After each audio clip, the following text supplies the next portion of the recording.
दोस्तों, स्वागत है आपके अपने चैनल स्टोरी मग में। बहुत समय पहले की बात है। एक छोटे से शहर में भोला राम नाम का एक निर्धन दर्जी रहता था। उसकी एक छोटी सी दुकान थी और उसका एक ही बेटा था जिसका नाम था गोपाल। लेकिन दर्जी भोला राम ने कभी गोपाल की पढ़ाई लिखाई या पालन पोषण पर ज्यादा ध्यान नहीं दिया। गोपाल दिन भर आवारा लड़कों के साथ खेलता, न किताबें छूता, न किसी काम में दिल लगाता। वो जितना बड़ा होता गया उतना ही जिद्दी और लापरवाह बनता गया। माँ बाप की एक नहीं सुनता, बस खाने के टाइम घर आता और फिर गायब। भोला राम ने बहुत कोशिश की कि बेटा सिलाई का काम सीख ले, मगर गोपाल दुकान से भाग जाता। एक दिन भोला राम बीमार पड़ गया और कुछ ही महीनों में इस दुनिया से चल बसा। अब उस परिवार में अब गोपाल और उसकी की माँ केवल दो ही बचे थे। कुछ दिन बाद उसने दुकान और दुकान का सारा सामान बेच दिया और छोटे मोटे काम करके अपना और उस नालायक बेटे का पेट पालने लगी। लेकिन गोपाल पर इसका कोई असर नहीं पड़ा। अब तो वो पूरी आजादी से घूमता फिरता जैसे जिंदगी कोई मजाक हो। उसकी उम्र 17 वर्ष की हो चुकी थी, मगर उसकी सोच अब भी बच्चे जैसी थी।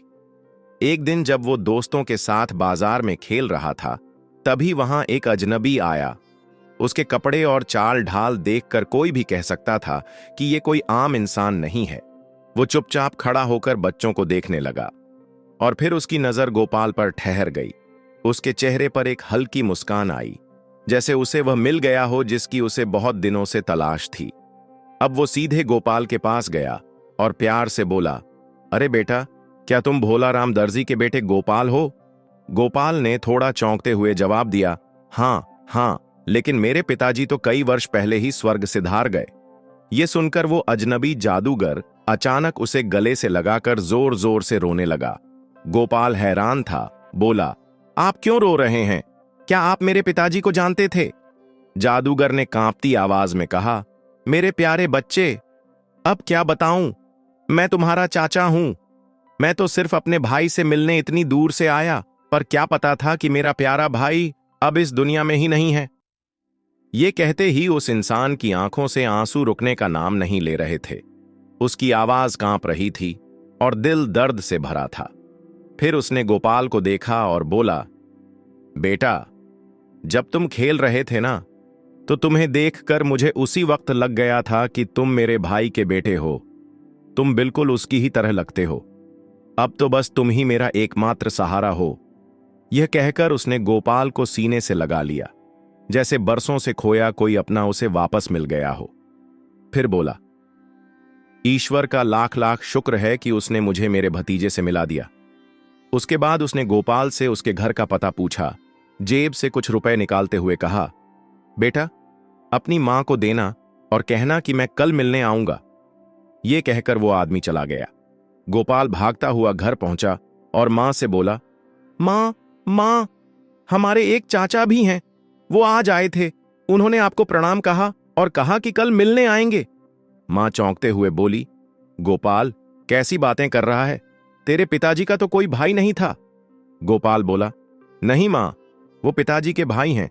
उन्होंने मुझे देखते ही पहचान लिया, बहुत रोए और मुझे पैसे भी दिए।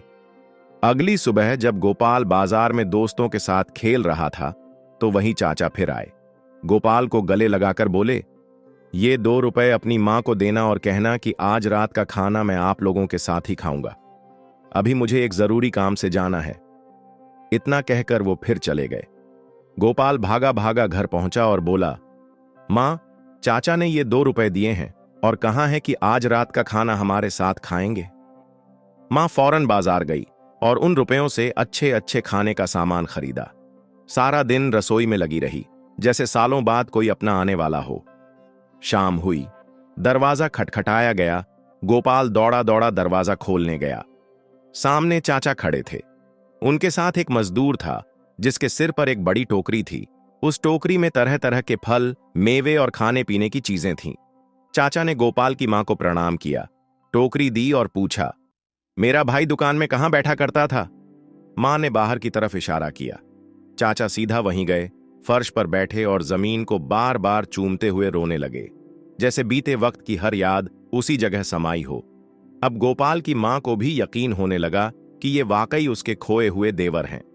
उसने उन्हें धीरे से कहा, शब बस कीजिए, खुद को इतना मत दुखी करिए।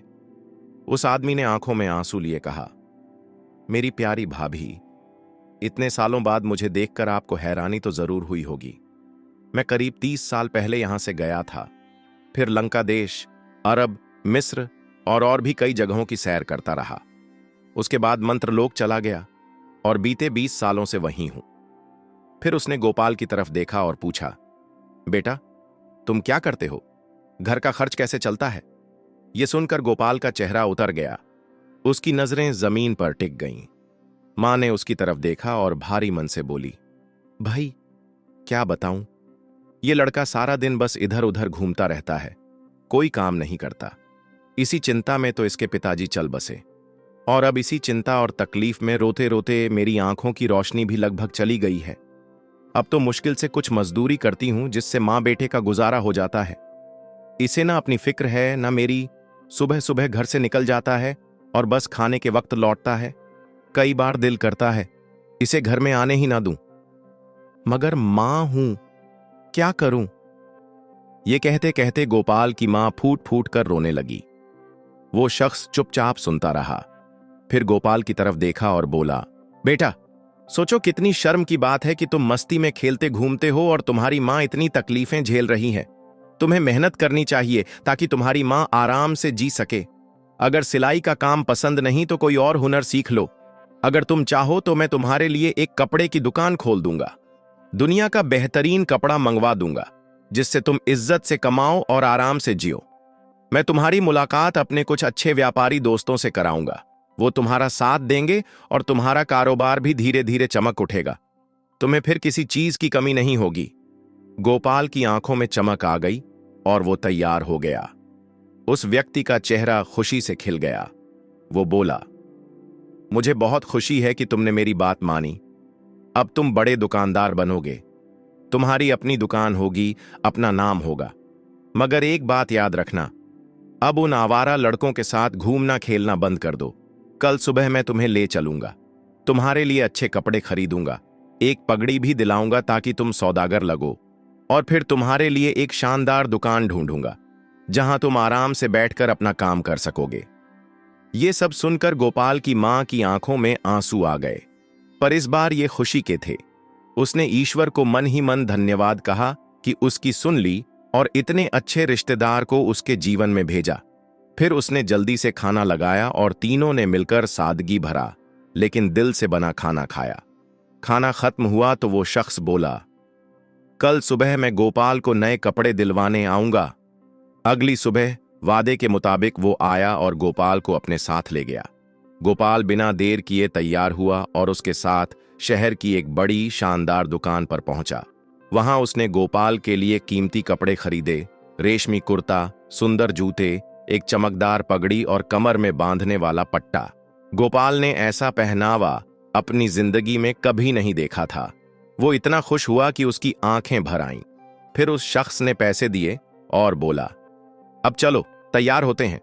वो गोपाल को नहलाने के लिए हमाम ले गया, उसे साफ सुथरे कपड़े पहनाए और फिर एक अच्छी सी जगह ले जाकर उसे स्वादिष्ट खाना खिलाया। ऐसा खाना जो गोपाल ने पहले कभी देखा भी नहीं था। अब तो गोपाल को ऐसा लगने लगा जैसे वो कोई राजकुमार बन गया हो। आंखों में चमक, मन में खुशी और शरीर पर इतना शानदार पहनावा कि खुद को पहचानना भी मुश्किल लग रहा था। उसने चाचा के हाथ पकड़कर दिल से धन्यवाद कहा। फिर चाचा उसे पूरे शहर में घुमाने ले गए। रास्ते में उसे सिखाया कि एक अच्छे व्यापारी को कैसे बोलना चाहिए, कैसे चलना चाहिए और कैसे लोगों से पेश आना चाहिए। फिर अपने जान पहचान के कुछ बड़े बड़े सौदागर दोस्तों से मिलवाया जो गोपाल को देखकर मुस्कुरा उठे। शाम तक जब वो दोनों घर लौटे तो मां की आंखें बेटे को देखकर भर आईं। साफ सुथरे कपड़े, चेहरे पर चमक और मुस्कान भरी हुई। मां तो जैसे खुशी से झूम उठी। उसने चाचा के आगे हाथ जोड़ दिए और बोली, मैं जिंदगी भर भी चाहूं तो तुम्हारा ये एहसान नहीं चुका पाऊंगी। तुमने तो मेरा जीता जागता सपना पूरा कर दिया। चाचा ने मुस्कुराते हुए कहा, भाभी, ये मेरा ही नहीं, मेरे भाई का बेटा है, मेरा अपना बच्चा है। अब तुम चिंता मत करो, ये बहुत अच्छा लड़का बन गया है। भगवान चाहेगा तो एक दिन बड़ा नाम रोशन करेगा। इतना कहकर वो चला गया। रात भर गोपाल बिस्तर पर लेटा, पर उसे नींद नहीं आई। दिल में जोश था, आंखों में सपने। सुबह होने से थोड़ी देर पहले ही वो झपकी में चला गया और सुंदर सुंदर ख्वाब देखने लगा। सूरज निकला तो वो उठ बैठा, जल्दी से मुंह हाथ धोया, कपड़े बदले और चाचा का इंतजार करने लगा। थोड़ी देर में दूर से वो आता दिखा तो गोपाल भागता हुआ जाकर उससे लिपट गया। फिर दोनों साथ चल पड़े। चाचा रास्ते में उसे शहर की बड़ी बड़ी इमारतें दिखाते रहे, फिर धीरे धीरे शहर से बाहर की ओर ले आए। अब वे दोनों शहर से काफी दूर निकल चुके थे। गोपाल पहली बार इतना लंबा पैदल चला था। थकान उसके चेहरे पर साफ दिख रही थी।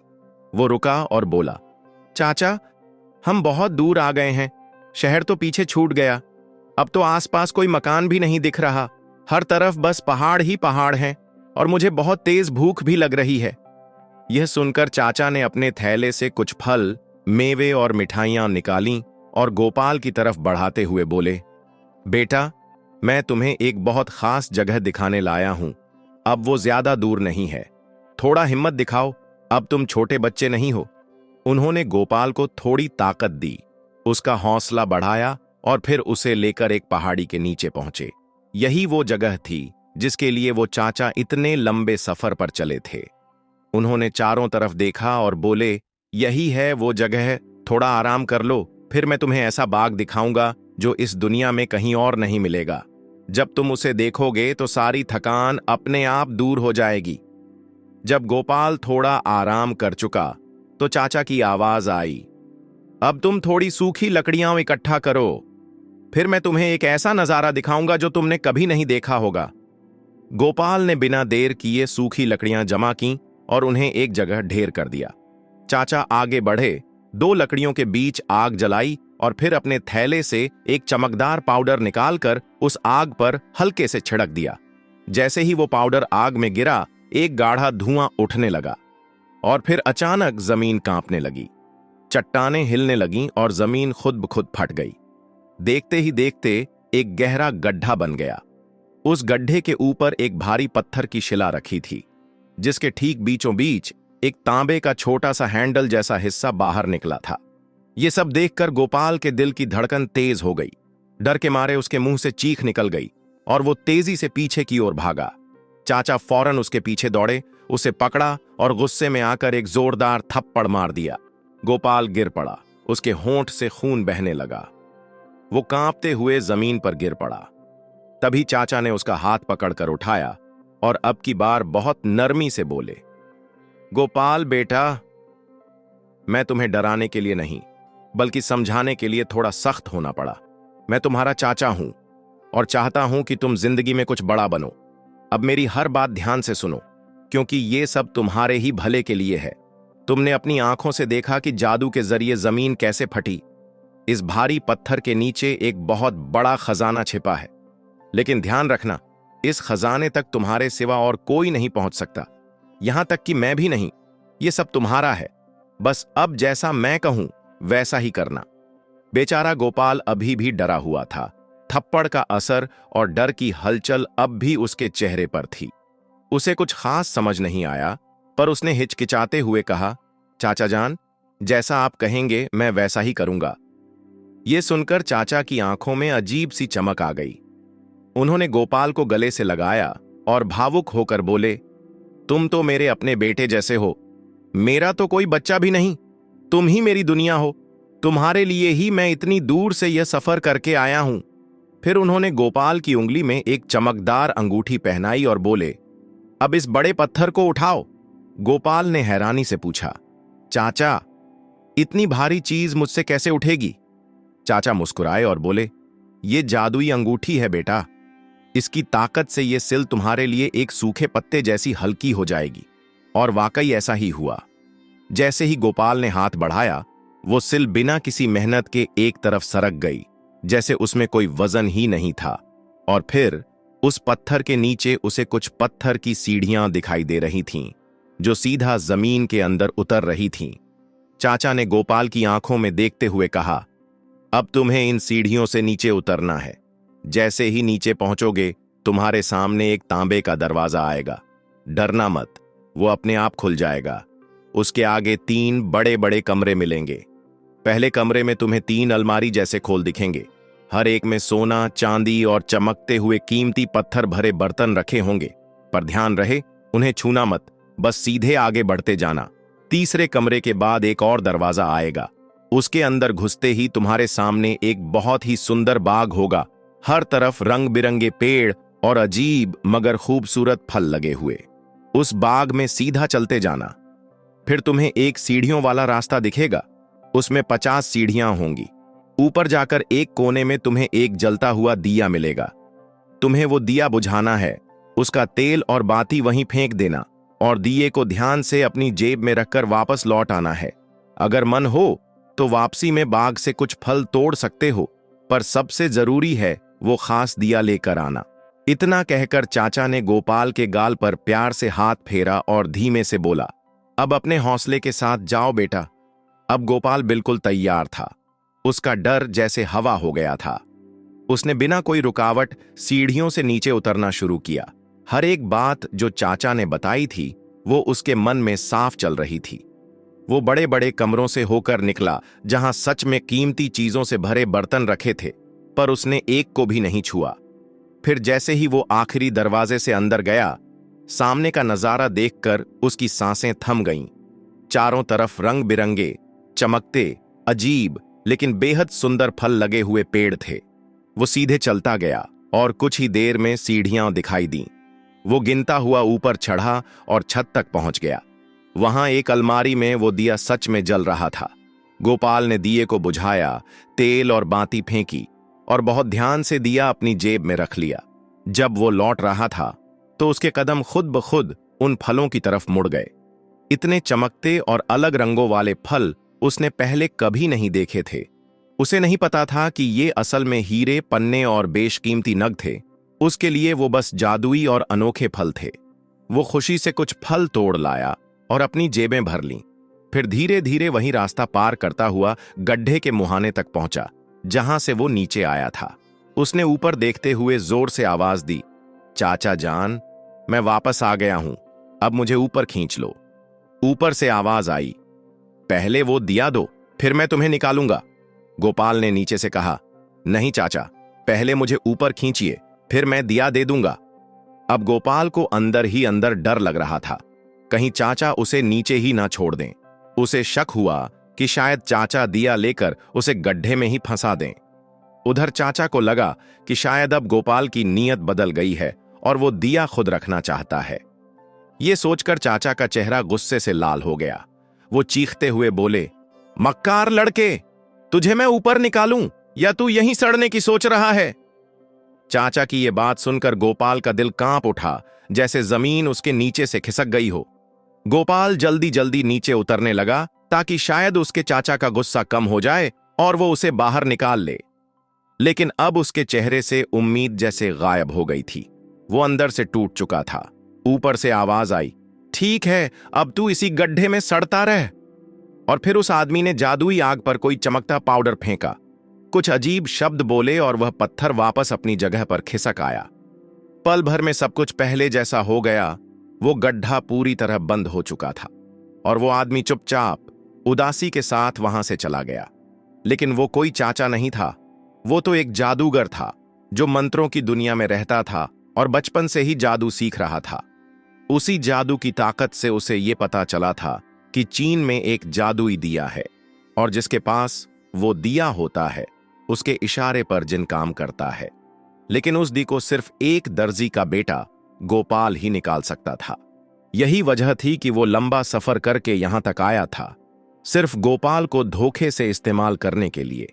लेकिन उसका सपना अधूरा रह गया और अब उसने गोपाल को उस अंधेरी गुफा में बंद करके लौट जाने का फैसला कर लिया।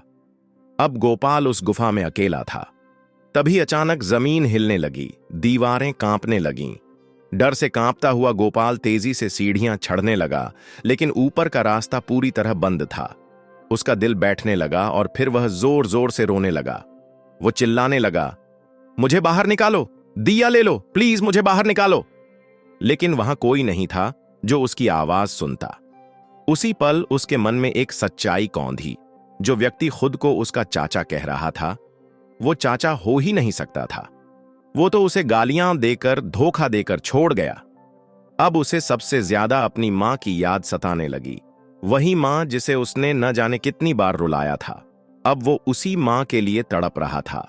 2 दिन तक गोपाल बिना खाए पिए उस अंधेरे गड्ढे में पड़ा रहा।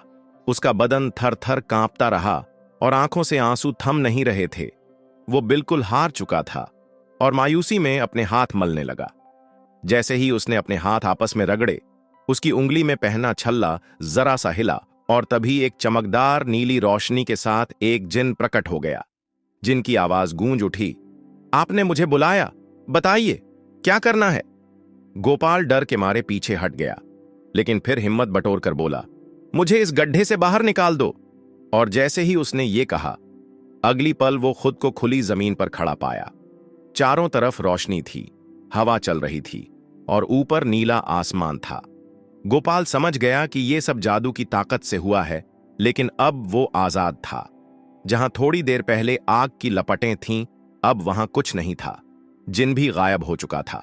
गोपाल खुशी से झूम उठा। उसके पैरों में जैसे पंख लग गए।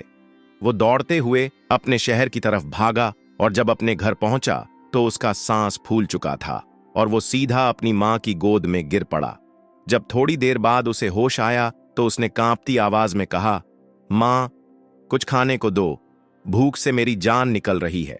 मां फौरन घर में जो भी था ले आई और गोपाल टूट पड़ा खाने पर। आखिर वो 2 दिन से भूखा था। पानी भी ऐसे पिया जैसे कभी देखा ही ना हो।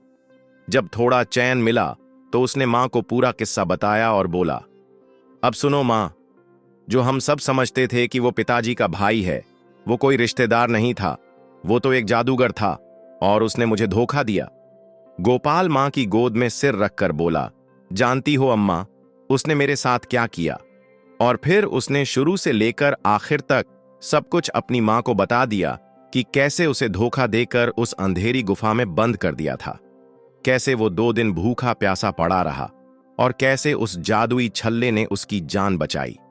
मां सुनती रही, आंखों से आंसू बहते रहे और उस जादूगर को कोसती रही जिसने उसके बेटे को इतना दर्द दिया। उसने गोपाल को कसकर सीने से लगा लिया और ऊपर वाले का शुक्रिया किया कि उसका बच्चा सही सलामत घर लौट आया। थोड़ी देर में गोपाल थक कर सो गया। अगली सुबह उसकी आंख खुली तो उसने मां से कहा, अब मैं सुधर जाऊंगा अम्मा, कोई ऐसा काम नहीं करूंगा जिससे तुम्हें दुख हो। आज से ही काम ढूंढना शुरू कर दूंगा, लेकिन पहले कुछ खाने को दे दो, बहुत भूख लगी है। मां ने उदास होकर कहा, बेटा, घर में कुछ भी नहीं है, थोड़ा रुक जा, मैं सूत काट कर बाजार में बेचूंगी, फिर कुछ ला पाऊंगी। गोपाल ने मां का हाथ पकड़ा और कहा, अम्मा, अभी सूत मत काटो, वो जादुई दिया जो मैं लाया हूं उसे ले आओ, आज उसी से काम चलाएंगे। मां थोड़ी हैरान तो हुई, लेकिन बेटे की बात मानकर दिया ले आई। उसने देखा कि दिया काफी गंदा था, तो सोचा पहले इसे साफ कर लूं, फिर बेचूंगी, शायद ज्यादा पैसे मिल जाएं। जैसे ही उसने दिए को रगड़ा, एक चमक के साथ अचानक एक बहुत बड़ा जिन सामने खड़ा हो गया। वो सीधा मां के सामने झुका और बोला, मैं इस दिए का जिन हूं और जो इसके पास हो, मैं उसका हुक्म मानता हूं। यह पहली बार था जब गोपाल की मां ने किसी जिन को अपनी आंखों से देखा। क्र और डर के मारे वो बेहोश होकर गिर पड़ी। गोपाल ने झटपट दिया अपने हाथ में लिया और बोला, जिन भाई, हम बहुत भूखे हैं, जल्दी से अच्छा खाना लेकर आओ। कुछ ही देर में जिन एक चमचमाते चांदी के थाल में सोने के 12 कटोरे और बड़ी बड़ी रोटियों के साथ हाजिर हो गया। खाना नीचे रखा और गायब हो गया। गोपाल ने मां के चेहरे पर पानी छिड़का और जैसे ही मां को होश आया, वो बोला, अम्मा, देखो, ईश्वर ने हमें कितना बढ़िया खाना भेजा है, अब चलो मिलकर खाते हैं। मां ने थोड़ा डरते हुए पूछा, बेटा, ये खाना आया कहां से। गोपाल मुस्कुराया और बोला, पहले पेट भरो अम्मा, फिर सब बताऊंगा। फिर दोनों मां बेटे ने मिलकर खुशी खुशी खाना खाया। वो इतने भूखे थे कि हर निवाला उन्हें किसी चमत्कार जैसा लगा। ऐसा स्वाद उन्होंने पहले कभी नहीं चखा था। जो बच गया वो उन्होंने अगले दिन के लिए रख दिया। खाना खत्म करने के बाद गोपाल ने मां को जिन और दिए की पूरी कहानी बताई। सुनते ही मां घबरा गई और बोली, बेटा, ये दिया और छल्ला फेंक दो, मैं नहीं चाहती कि हमारे घर में ऐसे जिन वगैरह आते रहें। हम मेहनत से काम करेंगे, जैसे सब करते हैं। गोपाल ने मां की आंखों में देखा और बड़े प्यार से बोला, अम्मा, मैं तुम्हारी हर बात मानूंगा, लेकिन ये दिया और छल्ला नहीं छोड़ सकता। अगर ये ना होते तो मैं उस गड्ढे में मारा जाता, और आज हमारे पास खाना भी इसी की वजह से है। याद है अम्मा, वो बूढ़ा जादूगर चंद्रगढ़ तक आया था सिर्फ इस जादुई दिए को हासिल करने के लिए।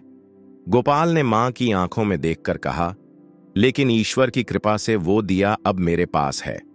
मां ने बेटे का चेहरा सहलाते हुए कहा, ठीक है बेटा, अगर तुम्हें ये दिया और छल्ला रखना है तो रखो, मगर मैं नहीं चाहती कि हम किसी भी जादू या किसी अजीब ताकत के गुलाम बने। मां की बात दिल में उतर गई, इसलिए गोपाल ने वादा किया कि वो दिए और जिन को हमेशा नजरों से दूर रखेगा, और उन्हें एक कमरे में छुपाकर रख दिया। उस दिन जिन जो खाना लाया था उसे मां बेटे ने 2 दिन तक खाया, लेकिन गोपाल को लगा कि हर बार जिन को बुलाना ठीक नहीं। इसीलिए उसने सोचा कि क्यों न अब इन सोने चांदी के बर्तनों को बेचकर खर्च चलाया जाए। उसने एक थाली उठाई और थैले में रखकर बाजार ले गया। बाजार में एक व्यापारी था जो सोने चांदी का कारोबार करता था। वह बहुत बेईमान और चालाक कारोबारी था। उसने थाली को गौर से देखते हुए पूछा, बेटा, इसकी कितनी कीमत लोगे? गोपाल ने मासूमियत से कहा, आप जो सही समझें वही दे दीजिए। व्यापारी ने मौका देखकर सिर्फ एक सिक्का गोपाल के हाथ में रख दिया और बोला, देखो, इसकी असली कीमत तो कम है, लेकिन तुम बच्चे हो, इसीलिए थोड़ा ज्यादा ही दे रहा हूं। गोपाल ने वो सिक्का लिया और खाने पीने का सामान लेकर घर लौट आया। अब यही उसका तरीका बन गया। जब भी घर का सामान खत्म होता, वो एक बर्तन लेकर उसी व्यापारी के पास पहुंच जाता। जब 12 प्लेटें खत्म हो गईं, तो गोपाल ने दिए के साथ आया बड़ा सा चांदी का थाल बाजार ले जाकर बेच दिया, और बदले में उसे 2 सिक्के मिल गए। इस तरह मां बेटे की जिंदगी कुछ हफ्तों तक आराम से चलती रही। गोपाल अब गली में लड़कों के साथ खेलने की बजाय दुकान पर बैठता, बाजार में आने वाले अलग अलग लोगों से बातें करता, और धीरे धीरे उसे दुनिया की समझ आने लगी थी। जब वो 2 सिक्के भी खत्म हो गए तो गोपाल ने मां से कहा, अम्मा, तुम थोड़ी देर के लिए बाहर चली जाओ, मुझे थोड़ी जरूरी काम करना है। जैसे ही मां बाहर गई, गोपाल ने चुपचाप वो जादुई दिया निकाला और रगड़ा। फिर एक तेज रोशनी के साथ जिन सामने आकर खड़ा हो गया और बोला, मैं देय का जिन हूं, क्या हुक्म है मालिक? गोपाल मुस्कुराया और बोला, भाई, बहुत भूख लगी है, कुछ अच्छा सा खाना ले आओ। जिन बिना देर किए गायब हुआ और थोड़ी ही देर में एक बड़ा सा थाल गोपाल के सिर पर रखे लौट आया, बिल्कुल वैसा ही जैसे पहली बार लाया था। उसमें सोने के 12 कटोरे और गरम गरम रोटियां सजी हुई थीं। उसने ये सब चीजें बहुत ही अच्छे तरीके से एक लकड़ी की मेज पर सजाईं और फिर से गायब हो गया। कुछ देर बाद मां वापस आई और दोनों ने 3 दिन तक उसी खाने से पेट भरकर मजे से खाना खाया। फिर 3 दिन बाद गोपाल ने पहले की तरह एक कटोरा लेकर बाजार का रुख किया। रास्ते में जैसे ही वो एक गली से गुजरा, एक बुजुर्ग व्यक्ति ने उसे आवाज दी। ये बुजुर्ग अपने ईमानदारी और सच्चाई के लिए पूरे शहर में जाने जाते थे। जब गोपाल उस बुजुर्ग के पास गया तो उन्होंने प्यार से देखते हुए कहा, बेटा, मैं कई बार देखता हूं कि तुम कुछ छुपाकर उस सोने चांदी वाले दुकानदार की दुकान में जाते हो और फिर चुपचाप बाहर आ जाते हो। मैं तुम्हें सिर्फ ये बताना चाहता हूं कि वो दुकानदार बहुत ही बेईमान और चालाक है। अगर तुम्हारे पास कोई कीमती चीज है तो मुझे दिखाओ, मैं तुम्हें उसकी असली कीमत बताऊंगा। गोपाल ने बिना सोचे एक सोने का प्याला जेब से निकालकर उनके सामने रख दिया। उन्होंने उसे ध्यान से देखा, तराजू में तौलकर कहा, बोलो, ये प्याला उस बेईमान को कितने में बेचा तुमने? गोपाल ने मासूमियत से बताया, मैंने ऐसे 12 प्याले उस दुकानदार को दिए और हर एक के बदले 1 सिक्का, यानी कुल मिलाकर 12 सिक्के मिले।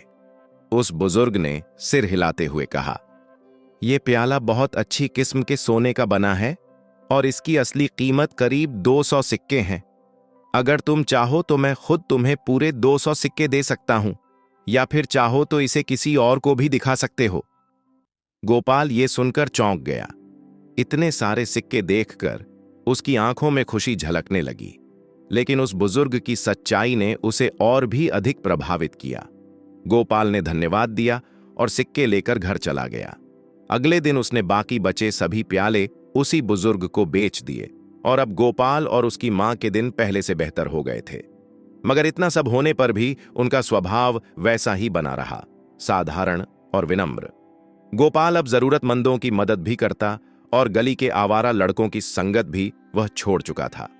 अब वो दिन भर अच्छे और समझदार लोगों के बीच बैठता, नई बातें सीखता और दुकानों में रखे कीमती रत्नों को देख देख कर समझ बढ़ा रहा था।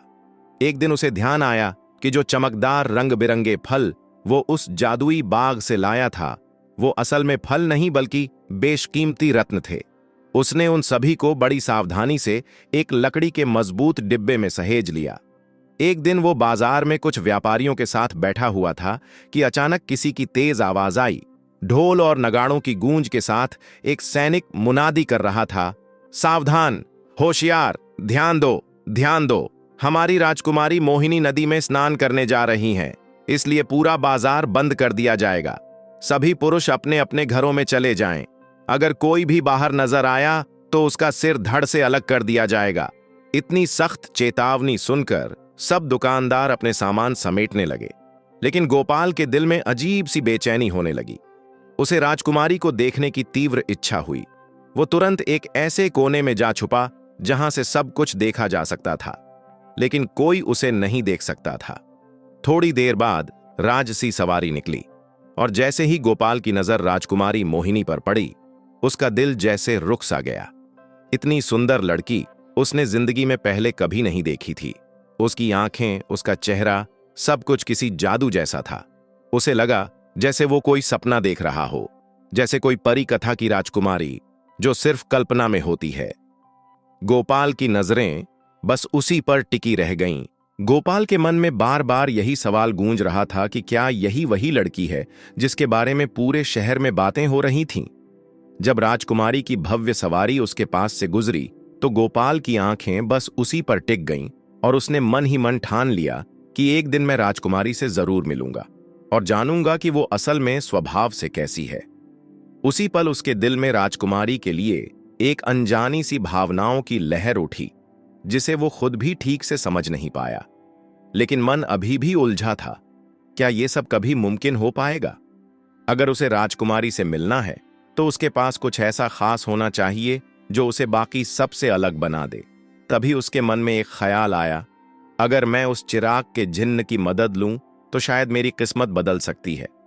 उसी रात जब वो अपनी छोटी सी कोठरी में बैठा था तो उसके भीतर विचार आया कि अगर जिन्न मेरे लिए कोई अनमोल तोहफा ला दे जो सीधे राजकुमारी के दिल को छू ले तो शायद वो मेरी ओर देखे। ये सोचकर उसने चिराग को रगड़ा और जिन्न को बुलाया। पल भर में जिन्न प्रकट हुआ और बोला, हुक्म कीजिए मेरे मालिक। गोपाल ने कहा, मेरे लिए कोई ऐसा खास तोहफा लाओ जो राजकुमारी मोहिनी को बहुत पसंद आए।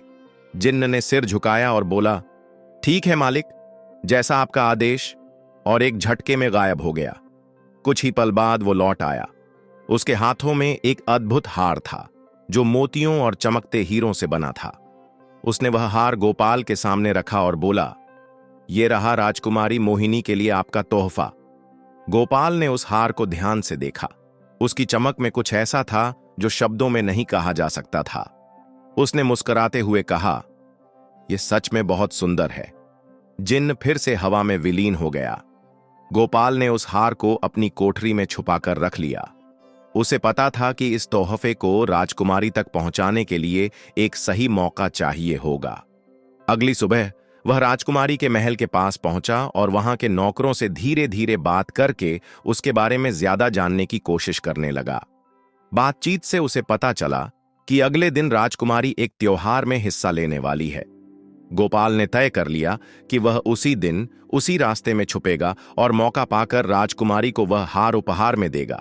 जब त्योहार का दिन आया और राजकुमारी अपने रथ के साथ जुलूस में निकली तो गोपाल फिर से छुपकर एक खास जगह पर खड़ा हो गया। उसकी आंखों में चमक थी और दिल में एक उम्मीद। वह सिर्फ राजकुमारी को देखना नहीं चाहता था, बल्कि उसे अपनी पहचान भी देना चाहता था। राजकुमारी की झलक पाकर उसका दिल जैसे रुक सा गया और वह भूल गया कि वह किस लिए वहां आया है और तब तक राजकुमारी आगे की ओर बढ़ गई। जब उसे ध्यान आया तो उसने खुद को संभाला और वहां से चुपचाप लौट आया। उसी रात जब वह अकेला बैठा चिराग की मध्यम रोशनी में अपने कमरे में सोच रहा था, तभी उसे जादुई चिराग का ध्यान आया तो उसने चिराग निकालकर रगड़ा तो जिन्न प्रकट हो गया। गोपालन ने जिन्न को आदेश दिया कि वह कुछ और शानदार और अद्भुत चीज लाए। वह जो आदेश मेरे मालिक कहकर गायब हो गया। जब जिन्न एक हल्की सी धुएं की लकीर बनकर वापस आया तो उसके हाथों में कोई भारी चीज थी। लकड़ी की एक पुरानी मगर अनमोल सी चैखट, जिसकी किनारियां सोने चांदी की महीन नक्काशी से सजाई गई थीं और बीच में एक चमचमाता कांच जड़ा हुआ था। वह दिखने में एक आईने जैसा लग रहा था। गोपाल ने उसे अचरज से देखते हुए पूछा, ये क्या है? जिन्न मुस्कुराया और धीरे से बोला, ये कोई आम तोहफा नहीं मेरे आका, ये है जादुई सजीव झरोखा। इसमें तुम जो देखोगे वो सिर्फ तस्वीरें नहीं होंगी, वो होंगे असली लम्हे, असली दृश्य, ठीक वैसे जैसे तुम वहीं मौजूद हो। गोपाल ने जैसे ही उस झरोखे में झांका, उसकी सांसें थम सी गईं। उस पार वह बहुत ही सुंदर एक बाग दिख रहा था, जो कि किसी ख्वाब जैसा दिख रहा था। रंग बिरंगे फूल, चहकते पंछी और हरे पेड़ों के बीच रेशमी लहराती चुनर के साथ राजकुमारी मोहिनी धीरे धीरे टहल रही थी। उसकी आंखों में चमक थी और चेहरे पर ऐसी मासूमियत कि गोपाल जैसे कहीं खो गया। यह कोई साधारण दृश्य नहीं था, यह था उसका मनचाहा सपना, जो हकीकत बनकर उसकी आंखों के सामने था। मोहिनी ने अचानक अपने पीछे मुड़कर देखा तो गोपाल का दिल धक से रह गया, मानो वो झरोखे के उस पार उसे देख रही हो। मगर वह जानता था ये एक तरफा रास्ता था। वह तो देख सकता था मगर उसे कोई नहीं देख सकता था। इस जादुई झरोखे ने गोपाल को एक नई उम्मीद दे दी थी। अब वो सिर्फ प्यार नहीं, एक मिशन भी बन गया था। उसने उस झरोखे को एक मखमली रेशमी कपड़े में लपेटा, माथे से लगाया और धीरे से अपनी छोटी सी कोठरी में छुपा दिया। उस रात गोपाल सोया नहीं। उसकी आंखों में सिर्फ वही झरोखा था और उसमें नजर आती राजकुमारी, एक ख्वाब जिसे अब वो टूटने नहीं देना चाहता था। उसके पास अब दौलत थी, राजकुमारी को देखने का रास्ता था। अगली सुबह जैसे ही गोपाल की आंखें खुलीं, उसने फिर से वह जादुई झरोख निकाला और राजकुमारी को तलाशने लगा। झरोखे में अब राजकुमारी का कमरा दिख रहा था। वह शीशे के सामने बैठी थी और अपने बालों में फूल गूंथ रही थी और उसके चेहरे पर हल्की सी मुस्कुराहट थी। पास में ही 2-3 दासियां भी बैठी थीं। उसकी मुस्कुराहट अब गोपाल के दिल को बेचैन कर रही थी। लेकिन तभी एक सैनिक दरवाजे से भीतर आया और झुककर प्रणाम करते हुए राजकुमारी से कुछ कहा, जिसे सुनकर मोहिनी का चेहरा कुछ गंभीर हो गया। गोपाल चौंका। ये कौन था? क्या कोई राजकुमार? उसका मन बेचैन हो उठा। वह झरोखे के और पास चला गया, लेकिन तभी झरोखा एकदम से काला हो गया, जैसे किसी ने पर्दा गिरा दिया हो। गोपाल घबरा गया। क्या झरोखा टूट गया या फिर जादू खत्म हो गया? उसने चिराग को दोबारा रगड़ा। जिन्न आया और बोला, यह झरोखा तब तक दिखाएगा जब तक आपका मन सच्चा रहेगा, लेकिन अगर आपके मन में कोई शक या लालच आया तो यह काला हो जाएगा। तभी गोपाल के घर के बाहर शोर सुनाई दिया। उस दिन शहर में मेला लगा था और सबको खबर थी कि आज राजकुमारी खुद नगर में झांकी देखने आएगी। गोपाल यह सुनकर खुश हो गया, क्योंकि उसके सामने एक और मौका था राजकुमारी से मिलने का।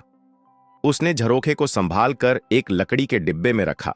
एक सुनार से बारीक काम करवाकर उसे आभूषण जैसी पेटी बना दी और खुद एक कहानी सुनाने वाला बनकर मेला पहुंच गया। झांकी शुरू हुई और राजकुमारी का रथ धीरे धीरे उसके पास से गुजरा। गोपाल ने आवाज लगाई, राजकुमारी के लिए एक तोहफा है, एक ऐसा दर्पण जो सच दिखाए। सैनिकों ने उसे घेरा, लेकिन राजकुमारी ने हाथ उठाकर रुकने का संकेत दिया। उसने उस बाएं नक्श को ले लिया और खोलकर झरोखे में झांका और वहीं ठिठक गई। उसके चेहरे पर पहले हैरानी, फिर हल्की सी मुस्कान और फिर एक सवाल, यह किसने भेजा? सैनिकों ने इधर उधर देखा, लेकिन गोपाल अब भीड़ में गायब हो चुका था और गोपाल ने उस जिन्न से ठीक वैसा ही एक और झरोखा मंगवा लिया। और उसी रात झरोखा फिर से चमका, मगर इस बार राजकुमारी अपने कमरे में अकेली नहीं थी। उसके साथ एक बूढ़ा महामंत्री था जो किसी गुप्त खतरे का जिक्र कर रहा था। राजकुमारी जी, शायद कोई गुप्तचर महल में प्रवेश कर चुका हो। शायद इस झरोखे के जरिए यह कोई साधारण तोहफा नहीं, बल्कि किसी जासूस की आंख भी हो सकती है। मोहिनी का चेहरा गंभीर था, पर उसकी आंखों में डर नहीं, जिज्ञासा थी। गोपाल सब सुन रहा था। अगली सुबह जब हल्की धूप जब नगर की गलियों पर सुनहरी चादर बिछा रही थी, तभी भीड़ से भरे बाजार के एक कोने में अचानक कुछ शोर उठा। अरे देखो, कौन है ये अजीब दिखने वाला व्यापारी? लोग चौंक कर उस दिशा में मुड़े और देखा कि एक विचित्र सी पोशाक पहने व्यक्ति बाजार की ओर चला आ रहा है। उसके सिर पर लंबी घुमावदार मोरपंखी टोपी थी, जिसमें घंटियां टंगी थीं, जो हवा के झोंकों में छन छन कर रही थीं। उसकी आंखों पर मोटे फ्रेम का लकड़ी का चश्मा था, जो एक आंख को बड़ा और दूसरी को छोटा दिखा रहा था। कपड़े ऐसे जैसे किसी रंग बिरंगे पंछी के पंखों से सिले हों। बाजुओं पर नकली सोने के पंख और पैंट पर चमकते हुए सितारे। कमर में बंधी छोटी सी ढोलक को वह कभी ठपठपाता, कभी घूमते हुए नाचता और कहता, मैं आया हूं दूर देश से, जादू के खजाने के संदेश से। उसकी चाल भी अजीब थी। एक कदम आगे, दो पीछे, फिर 3 बार मुड़कर अचानक बच्चों को देखकर जोर से कहता, हुक्म का इक्का मेरे पास है। बच्चे तालियां बजाते और हंसी से लोटपोट हो जाते। दुकानदार हंसते हुए पूछते, क्या बेचते हो भाई? और गोपाल हंसकर कहता, मैं वो चीज बेचता हूं जो दिखती नहीं, पर जिसे हर कोई ढूंढता है, अक्ल, हिम्मत और ख्वाब। लोग ठहाके लगाते, लेकिन साथ ही चौंकते भी, क्योंकि इस पागलपन में कुछ रहस्य जैसा भी दिखाई देता। वह हर दुकान पर जाकर उल्टी सीधी बातें करता। कभी किसी को कहता कि तुम्हारी दुकान में जादुई खुशबू है, तो कभी किसी पुराने व्यापारी को भविष्य का राजा बताता। वह कभी कभी एक पगड़ी निकाले झरोखे की ओर देखता, जो महल की दिशा में खुलता था, मानो किसी को जानबूझकर इशारा कर रहा हो। यह सारा नाटक यूं ही नहीं था। गोपाल जानता था कि राजमहल के जासूस अक्सर प्रजा की भीड़ में छिपकर सब पर नजर रखते थे। उसका इरादा था कि उसकी अजीब हरकतें उन्हें आकर्षित करें, ताकि उसकी रहस्यमयी व्यापारी वाली पहचान राजकुमारी मोहिनी के कानों तक पहुंचे। इसी बीच एक बूढ़ा व्यापारी जिसका नाम हरिदास था, गोपाल के पास आया और कान में फुसफुसाया, तू असल में कौन है लड़के? मैंने तुझ जैसे मजाकियों को बहुत देखा है, लेकिन तेरी आंखों में कुछ और ही दिख रहा है। गोपाल मुस्कुराते हुए बोला, हरिदास काका, जो दिखता हूं वो हूं नहीं, और जो हूं वो सबको जल्द ही दिखेगा। इतना कहकर वह ढोलक बजाता हुआ आगे बढ़ गया, लेकिन उसकी चाल, उसकी बातों और उसका रहस्य अब बाजार में चर्चा का विषय हो गया था। महल का एक सैनिक उसकी हरकतें देख रहा था और उसी शाम वह यह सब बताने के लिए महल की ओर बढ़ चला, यह कहने कि बाजार में एक अजीब व्यापारी आया है, जो शायद सिर्फ व्यापारी नहीं, कुछ और ही लग रहा है। गोपाल का पहला जाल फेंका जा चुका था और अब इंतजार था सिर्फ एक छोटी सी हलचल का, जो उसकी किस्मत की दिशा बदल सकती थी। शाम का वक्त था। गोपाल अपनी छोटी सी कोठरी में बैठा चुपचाप एक पुरानी लकड़ी की डिब्बी को घूर रहा था, जिसमें वह मोतियों का हार रखा था, जो उसे जिन्न ने दिया था। तभी दरवाजे पर धीमी सी दस्तक हुई। गोपाल चौंक कर उठा और दरवाजा खोला तो सामने रेशमी पोशाक पहने एक संदेशवाहक खड़ा हुआ था। उसने हाथ जोड़कर धीमे स्वर में कहा, राजमहल से बुलावा आया है। राजकुमारी मोहिनी ने आज सुबह बाजार की छत से आपको देखा और आपके अजीब लिबास और अनोखी बातों से प्रभावित होकर दरबार में आमंत्रित किया है। यह सुनकर एक पल के लिए जैसे गोपाल की सांसें थम सी गईं। संदेश में लिखा था, नवागंतुक व्यापारी, आपकी उपस्थिति ने नगर में चर्चा का विषय बना दिया है। राजकुमारी मोहिनी चाहती हैं कि आप कल दोपहर राज दरबार में पधारें और अपने व्यापार और विचारों से उन्हें परिचित कराएं। उस कागज को पढ़ते पढ़ते गोपाल की आंखें कुछ नम हो गईं। उसे याद आया वो दिन जब उसकी मां ने कहा था, तू कुछ खास है बेटा, बस सही वक्त आने दे। और आज वही वक्त उसके दरवाजे पर दस्तक दे रहा था। उसने मोतियों वाला हार निकाला, उसे ध्यान से देखा और सोचने लगा, शायद अब यह सिर्फ तोहफा नहीं, यह मेरी तकदीर का दरवाजा खोलने वाली कुंजी है। अगली दोपहर जब सूर्य अपनी ऊंचाई पर था और महल की दीवारें उसकी किरणों से दमक रही थीं, गोपाल एकदम अलग ही रूप में राजमहल के मुख्य द्वार पर पहुंचा। उसकी पोशाक आज भी कुछ अजीब थी, लेकिन उसमें एक आकर्षण था। राज दरबार में उस दिन खास रौनक थी। राजसी दरबार में कई गणमान्य लोग मौजूद थे और सबसे आगे राज सिंहासन पर बैठी थी राजकुमारी मोहिनी, अपनी सौम्यता और तेजस्विता के साथ, जैसे चंद्रमा स्वयं किसी मनुष्य रूप में बैठा हो। जैसे ही गोपाल को दरबार में लाया गया, एक फुसफुसाहट पूरे कक्ष में फैल गई। अरे, ये वही व्यापारी है ना जिसने कल बाजार में सबको हंसा हंसा कर पागल कर दिया था? राजकुमारी ने जब गोपाल की ओर देखा तो उसकी आंखों में कुछ ठहराव सा दिखाई दे रहा था। गोपाल ने विनम्रता से प्रणाम करते हुए अपने झोले में हाथ डाला और धीरे से वो छोटा सा बारीक नक्काशी से सजा हीरे मोतियों से जड़ा हार बाहर निकाला, वही हार जो जिन्न ने उसके लिए लाया था।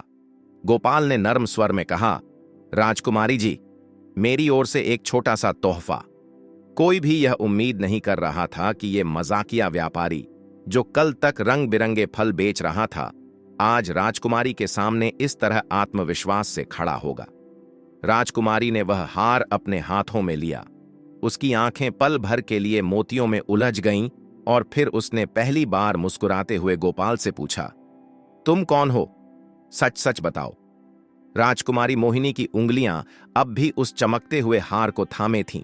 मोहिनी ने नरम स्वर में पूछा, ये हार ऐसा लगता है जैसे इसे किसी ने मेरे लिए ही बनाया हो, लेकिन तुम एक साधारण व्यापारी होकर इतना सुंदर और अद्भुत तोहफा कैसे दे सकते हो? गोपाल ने हल्के से मुस्कुराते हुए कहा, राजकुमारी जी, मैं भी आपकी प्रजा ही हूं और मैं चाहता हूं कि मुझे आप अपने इस दरबार में किसी भी कार्य के लिए रख लें। मुझे जो भी कार्य मिलेगा मैं पूरी ईमानदारी और लगन से करूंगा। राजकुमारी ने फिर से पूछा, तुमने अपना नाम नहीं बताया नौजवान। गोपाल ने सिर झुकाकर कहा, गोपाल। राजकुमारी मोहिनी ने एक हल्की मुस्कान के साथ गोपाल की ओर देखा और कहा, तो गोपाल, अगर तुम कहते हो कि तुम कुछ भी कर सकते हो, तो क्या तुम मेरी 3 बातों का जवाब दे सकोगे? गोपाल ने आत्मविश्वास से कहा, राजकुमारी जी, मैं पूरी कोशिश करूंगा कि उन प्रश्नों के उत्तर दे सकूं। राजकुमारी ने पहला सवाल किया, अगर मैं कहूं कि मुझे ऐसा फूल लाकर दो जो कभी भी मुरझाए नहीं, तो? गोपाल ने हल्के से मुस्कुराते हुए जवाब दिया, राजकुमारी, ऐसा फूल तो सिर्फ आपके चेहरे की मुस्कान है, जो हर दिन खिले तो पूरे राज्य में बाहर आ जाए। दरबार में एक हंसी की आवाज गूंज उठी और खुद राजकुमारी का चेहरा भी खिल उठा। फिर राजकुमारी ने दूसरा सवाल किया, अगर मुझे ऐसी मिठाई खानी हो जो मीठी भी हो और खट्टी भी, तो तुम क्या दोगे? गोपाल ने झटपट जवाब दिया, राजकुमारी जी, मैं आपको वो मीठा आम दूंगा जो मैंने कल बाजार में रंग बिरंगे फलों के साथ बेचा था। उसमें खटास भी है, मिठास भी, और सबसे ज्यादा उसमें मेरी मेहनत का स्वाद भी। कई दरबारी हंसी नहीं रोक सके। ये लड़का तो वाकई बुद्धिमान तो है ही और मजेदार भी। राजकुमारी ने मुस्कुराकर तीसरा सवाल पूछा, अगर तुम्हें बिना पंखों के उड़ना हो तो कैसे उड़ोगे?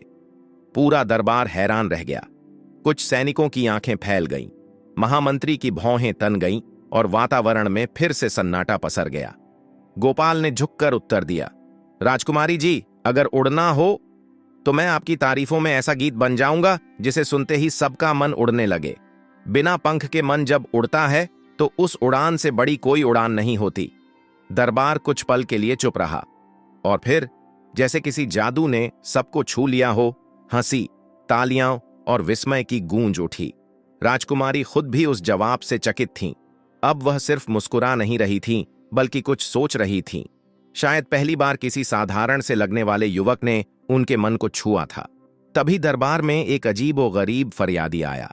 दुबला पतला, उलझे बाल, आंखों में घबराहट और कपड़ों से धूल झड़ती हुई वो सीधा राजगद्दी के सामने घुटनों पर बैठ गया और बोला, राजकुमारी जी, मैं अपनी बात कहूं तो शायद सब मुझे पागल ही समझेंगे, लेकिन मेरी समस्या सच है।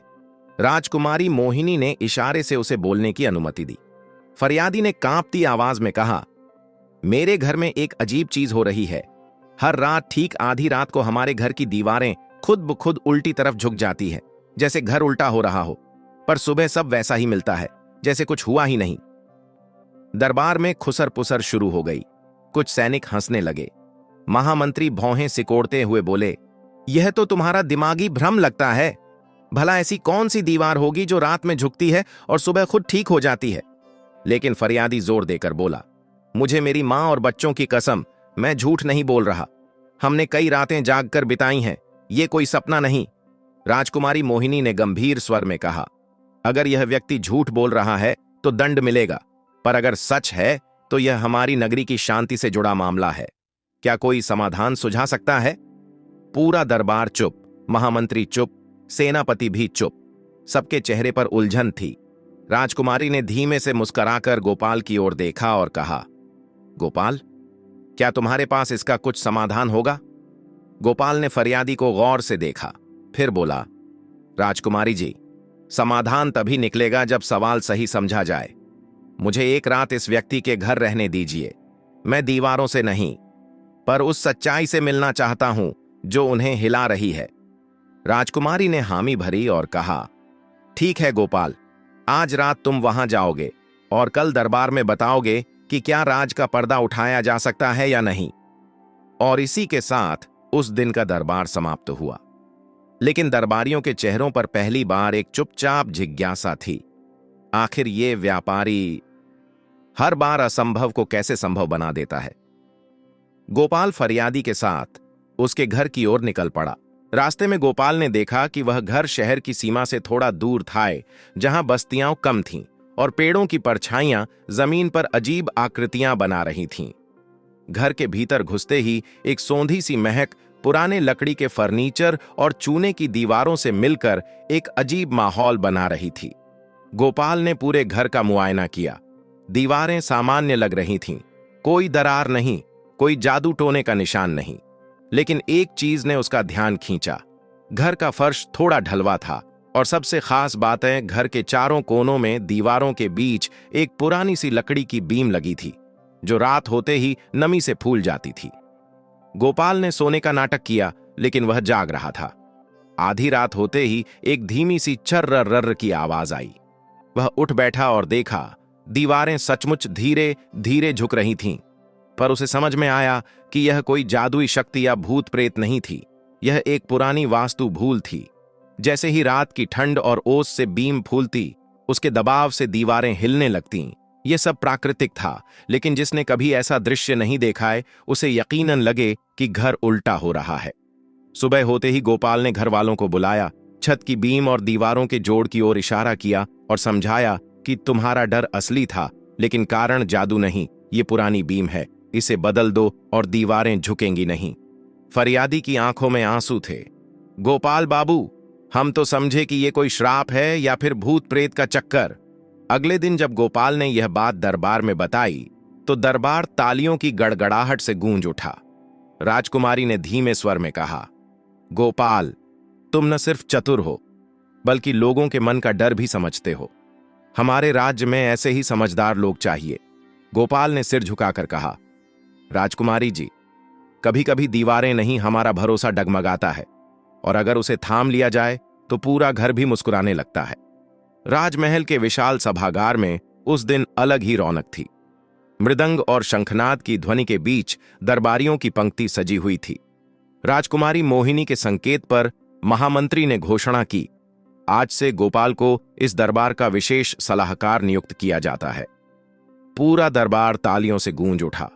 लेकिन उस गहमागहमी के बीच गोपाल की आंखें झुकी हुई थीं, चेहरा शांत, और मन भीतर कहीं बहुत दूर चला गया था।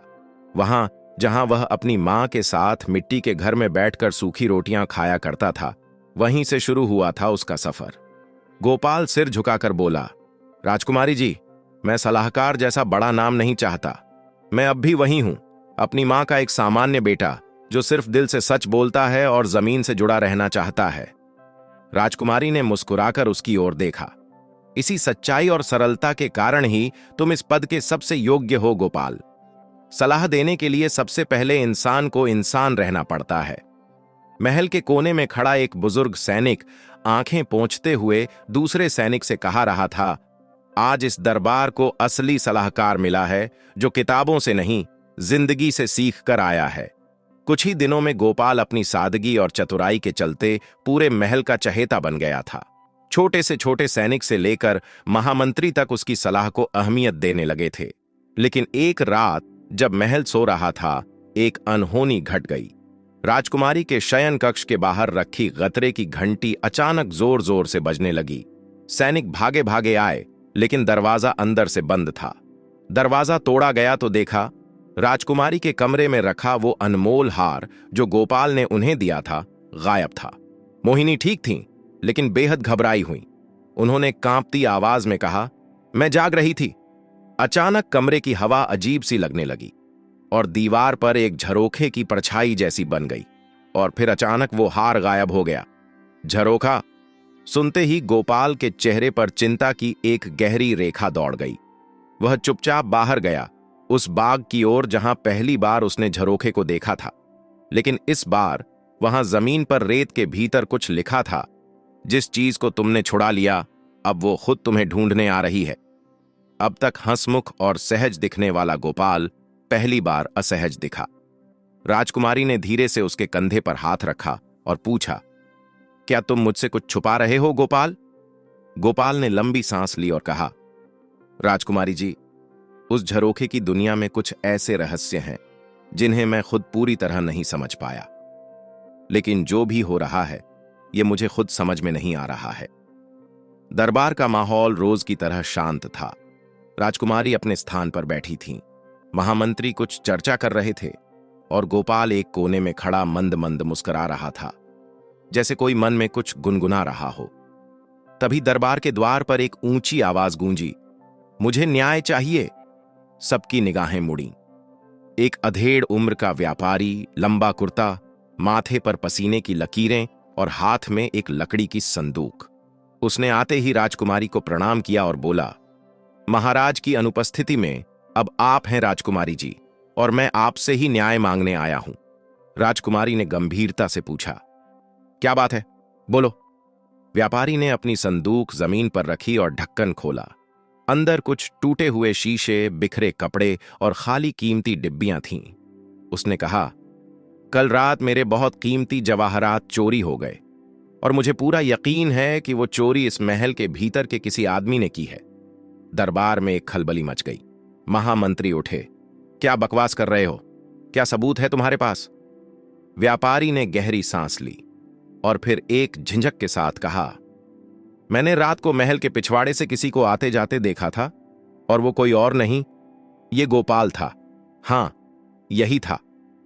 पूरे दरबार में सन्नाटा छा गया। कुछ क्षणों तक सब खामोश रहे।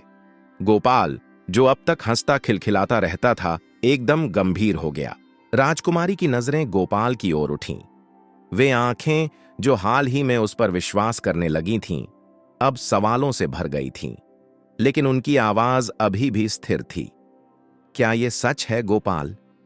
गोपाल ने शांत स्वर में कहा, राजकुमारी जी, मैं नहीं जानता कि इस व्यापारी को मुझ पर क्यों शक हुआ, लेकिन एक बात मैं जरूर जानता हूं, सच्चाई को साबित करने का सबसे अच्छा तरीका है उसे ढूंढ निकालना। मुझे बस एक दिन का समय दीजिए, मैं खुद इस रहस्य को सुलझा दूंगा। राजकुमारी ने थोड़ी देर चुप रहने के बाद कहा, ठीक है गोपाल, अगर तुम निर्दोष हो तो सच सामने आ ही जाएगा, और अगर दोषी हो तो तुम्हें सजा जरूर मिलेगी। तुम्हारे पास सिर्फ कल सुबह तक का वक्त है। गोपाल ने सिर झुकाया, मैं सच का पता लगाकर ही लौटूंगा राजकुमारी। और फिर वह बिना एक शब्द कहे दरबार से बाहर चला गया। लेकिन उसकी आंखों में वो चमक थी जो किसी आम इंसान की नहीं, बल्कि उस व्यक्ति की होती है जो अपनी सच्चाई को किसी भी हाल में दुनिया के सामने लाना जानता है। गोपाल राजमहल से बाहर निकला, लेकिन उसके चेहरे पर घबराहट नहीं, बल्कि एक हल्की मुस्कान थी। उसने सबसे पहले वह रास्ता पकड़ा जहां से व्यापारी ने कहा था कि उसने उसे देखा था। महल की पिछली दीवार के पास गोपाल झुका, मिट्टी को गौर से देखा। एक जोड़ी गहरे पैरों के निशान थे जो किसी भारी शरीर के लग रहे थे, लेकिन उन निशानों की लंबाई गोपाल के कद से कहीं ज्यादा थी। उसने वहीं पास की एक झाड़ी में तलाशी ली तो उसे कुछ सुनहरे मोती मिले, ठीक वैसे ही जैसे व्यापारी ने चोरी की बात कही थी। गोपाल धीरे से मुस्कुराया और बुदबुदाया, अब तो ये खेल और भी मजेदार हो गया है। फिर वह सीधा बाजार पहुंचा। वहां जाकर वह मजाकिया लहजे में दुकानदारों से बात करने लगा, अरे भैया, कल रात कौन कौन जाग रहा था? किसी ने कोई परछाई तो नहीं देखी? सब हंसने लगे, पर तभी एक चाय वाले ने कहा, हाँ भैया, कल रात जब मैं अपना ठेला समेट रहा था तभी मैंने देखा वो लंबा चैड़ा व्यापारी जो रोज महल के भीतर जाता है, वो किसी बोरी जैसी चीज को ले जा रहा था। गोपाल चहका, वही व्यापारी जो सुबह दरबार में आया था। अब गोपाल ने अगला कदम उठाया। उसने उस व्यापारी के ठहरने की जगह ढूंढी। एक छोटी सी सराय में जाकर वो सीधे उसके कमरे में पहुंचा, लेकिन चुपचाप नहीं, बल्कि सराय के बच्चों को हंसाते हुए, तरह तरह की आवाजें निकालते हुए। सब उसे सुनने लगे, लेकिन उसकी नजर कमरे के एक कोने पर टिकी थी, जहां एक खाली संदूक था और उसके नीचे बिखरी मिट्टी में कुछ जूतों के उलटे निशान थे। वही जूते जिनके निशान महल के पीछे मिले थे। गोपाल ने वहीं खड़े खड़े एक चुटकुला सुनाया। एक व्यापारी ने खुद अपने सामान को छिपा लिया और फिर दूसरों पर इल्जाम लगा दिया, क्योंकि चोरी में अगर कोई सबसे तेज निकले तो वो होता है खुद चोर। सब हंसने लगे, लेकिन व्यापारी का चेहरा पीला पड़ चुका था। गोपाल ने कहा, राजकुमारी तक चलो, अब असली मजा वहां आएगा। और दोपहर होते होते दरबार में वापसी हुई, लेकिन इस बार गोपाल के साथ कई गवाह और एक सच्चाई थी जो किसी को भी चौंका सकती थी। दोपहर का समय था। सूर्य की किरणें झरोखों से छनकर दरबार के संगमरमर की फर्श पर चमक रही थीं, और बीच सभा में गोपाल खड़ा था। उसके साथ वही व्यापारी, चाय वाला, सराय का मालिक और कुछ बाजार के लोग। राजकुमारी मोहिनी अपनी जगह पर गंभीर मुद्रा में बैठी थीं और उनकी आंखें गोपाल पर टिकी थीं, जैसे उन्हें पहले ही भरोसा था कि कोई हल जरूर मिलेगा। गोपाल ने सामने खड़े उस व्यापारी की ओर इशारा करते हुए कहा, राजकुमारी जी, यही है वह व्यक्ति जिसने न सिर्फ व्यापारी बनकर दरबार को धोखा दिया, बल्कि वही मोतियों का हार भी चुराया जिसे देखकर राजकुमारी की आंखें भर आई थीं। सभा में सन्नाटा छा गया। महामंत्री उठे, परंतु गोपाल, ये कैसे सिद्ध करोगे? गोपाल मुस्कुराया और एक कपड़े में लपेटा छोटा संदूक आगे बढ़ाया, जिसे उसने सराय से लाया था। इस संदूक में है वो सच जिसे छिपाने के लिए इस व्यापारी ने अपनी ऊंचाई, चालाकी और भ्रम का इस्तेमाल किया। इसने महल की पिछली दीवार के पास खुदाई की और वहीं मोतियों का हार छिपाया। इसके जूतों के निशान और हार पर लगे मिट्टी के दाग सब मेल खाते हैं। राजकुमारी ने धीमे स्वर में पूछा, और हार? गोपाल ने उसी कपड़े से धीरे धीरे हार निकाला, वही बारीक नक्काशी वाला, चमचमाता मोतियों से जड़ा हार, जिसे देखकर मोहिनी एक पल को सांस भी नहीं ले सकी। यह रहा आपका हार राजकुमारी, जिसकी चोरी सिर्फ दौलत की नहीं, भरोसे की भी थी। राजकुमारी ने हार को हाथों में लिया। उसकी आंखें गीली हो गईं, लेकिन इस बार दुख से नहीं, कृतज्ञता से। सभा में कुछ क्षणों का मौन रहा, फिर धीरे धीरे ताली की आवाज गूंजी। क्री महामंत्री ने सबसे पहले तालियां बजाईं, फिर बाकी सबने। व्यापारी सिर झुकाए खड़ा था। गोपाल ने उसकी ओर देखा और कहा, सच्चाई अगर समझदारी से सामने लाई जाए तो न कोई तलवार चलती है, न कोई शोर मचता है, बस भरोसे की जीत होती है। राजकुमारी ने मुस्कुराते हुए गोपाल की ओर देखा, तुम सिर्फ एक सलाहकार नहीं, अब हमारे विश्वास के प्रतीक भी हो। और इसी क्षण गोपाल का सम्मान और गहरा हो गया। लेकिन अभी कहानी पूरी नहीं हुई थी, क्योंकि गोपाल के मन में एक सवाल अब भी घूम रहा था। झरोखे में दिखने वाला वो रहस्यमयी चेहरा कौन था? राजमहल के गलियारे उस दिन देर रात तक जीवंत थे, लेकिन गोपाल की आंखों में नींद नहीं थी। उसके चेहरे पर एक अजीब सी बेचैनी थी, जैसे कोई अधूरी गुत्थी बार बार उसके मन को कुरेद रही हो। वह बार बार उसी राजसी झरोखे की ओर देख रहा था, जहां से कई दिन पहले उसे वह रहस्यमयी परछाई दिखी थी। वो चेहरा जो सिर्फ एक पल को नजर आया था, लेकिन उसकी आंखें जैसे गोपाल को पहचानती हों। उस रात चांदनी तेज थी, महल की दीवारें चांदी सी चमक रही थीं। गोपाल धीरे धीरे झरोखे के पास पहुंचा, वही जगह जहां से राजकुमारी का कक्ष दिखता था, लेकिन इस बार उसने ध्यान से झरोखे के पीछे की दीवारें टटोलीं, और तभी एक बेहद महीन गुप्त द्वार की रेखा उभर आई। उसने जैसे ही दबाव डाला, हल्की सी टक की आवाज हुई और दीवार का एक हिस्सा सरक गया। गोपाल की सांसें थम गईं। अंदर एक संकरा गलियारा था, जिसे देखकर लगता था जैसे वर्षों से किसी ने उसका इस्तेमाल नहीं किया हो। दीवारों पर जाले थे, लेकिन फर्श एकदम साफ, जैसे कोई हाल ही में यहां से गुजरा हो। गोपाल दबे पांव आगे बढ़ा। गलियारा अंत में एक छोटी सी खुली जगह में जा रहा था। वहां एक बुजुर्ग महिला बैठी थी, जिसके बाल चांदी जैसे थे, पर आंखों में एक तेज था, वही तेज जो गोपाल को उस झरोखे से झांकते समय महसूस हुआ था। महिला ने मुस्कुराकर कहा, आखिरकार तुम आ ही गए गोपाल। गोपाल चौंक गया। आप कौन हैं और इस झरोखे से मुझे क्यों देखती रहीं? महिला ने गहरी सांस ली। मैं इस राज परिवार की सबसे पुरानी रक्षक हूं। मैं यहां किसी को दिखाई नहीं देती, पर हर चीज देखती हूं। तुम्हारे अंदर जो तेज है, जो सच्चाई है, वही मुझे खींच लाया था। और वो हार जो तुमने राजकुमारी को दिया, उसका असली इतिहास भी शायद तुम्हें नहीं पता। गोपाल की आंखें फैल गईं। क्या वो हार? महिला ने धीरे से कहा, वो सिर्फ हार नहीं है बेटा, वो एक संकेत है। एक ऐसा वक्त आएगा जब इस हार की असली ताकत और उसका रहस्य सामने आएगा, और उस वक्त केवल तुम ही होगे जो इस राज्य को बचा पाओगे। गोपाल स्तब्ध रह गया। एक तरफ वो खुद को अब भी एक सामान्य लड़का मानता था, और दूसरी तरफ उसके सामने एक नई जिम्मेदारी, एक छुपा हुआ सच खड़ा था। सुबह की पहली किरण जब सोमपुर के महल की ऊंची मीनारों पर पड़ी, पूरा नगर सोने जैसा चमक उठा। पर उस रोशनी के बीच एक साया धीरे धीरे बढ़ रहा था। एक व्यापारी के वेश में नहीं, न ही किसी सैनिक की तरह। वह था गोपाल, अब तक के अपने सबसे बड़े सवाल का जवाब खोजते हुए। पिछली रात मिली उस रहस्यमयी महिला की बातें उसके मन में गूंज रही थीं। वो हार सिर्फ हार नहीं है, वो एक संकेत है, और वक्त आएगा जब वो तुम्हें पुकारेगा। और वो वक्त आ चुका था। राजमहल के अंदर एक अजीब सी बेचैनी थी। महामंत्री और सभी दरबारी किसी अनहोनी की आशंका में थे। राजकुमारी मोहिनी के कक्ष में राजमहल की सबसे कीमती वस्तुएं गायब हो चुकी थीं। कोई ताला टूटा नहीं था, न ही कोई सैनिक ही समझ पाया था, लेकिन झरोखे के पीछे की वही पुरानी दीवार थोड़ी खुली पाई गई थी। ये सब कैसे हुआ? महामंत्री गरजे। राजा भी चिंता में थे, लेकिन तभी गोपाल ने कदम आगे बढ़ाया। उसके हाथ में वही हार था जो अब धुंधला हो चुका था।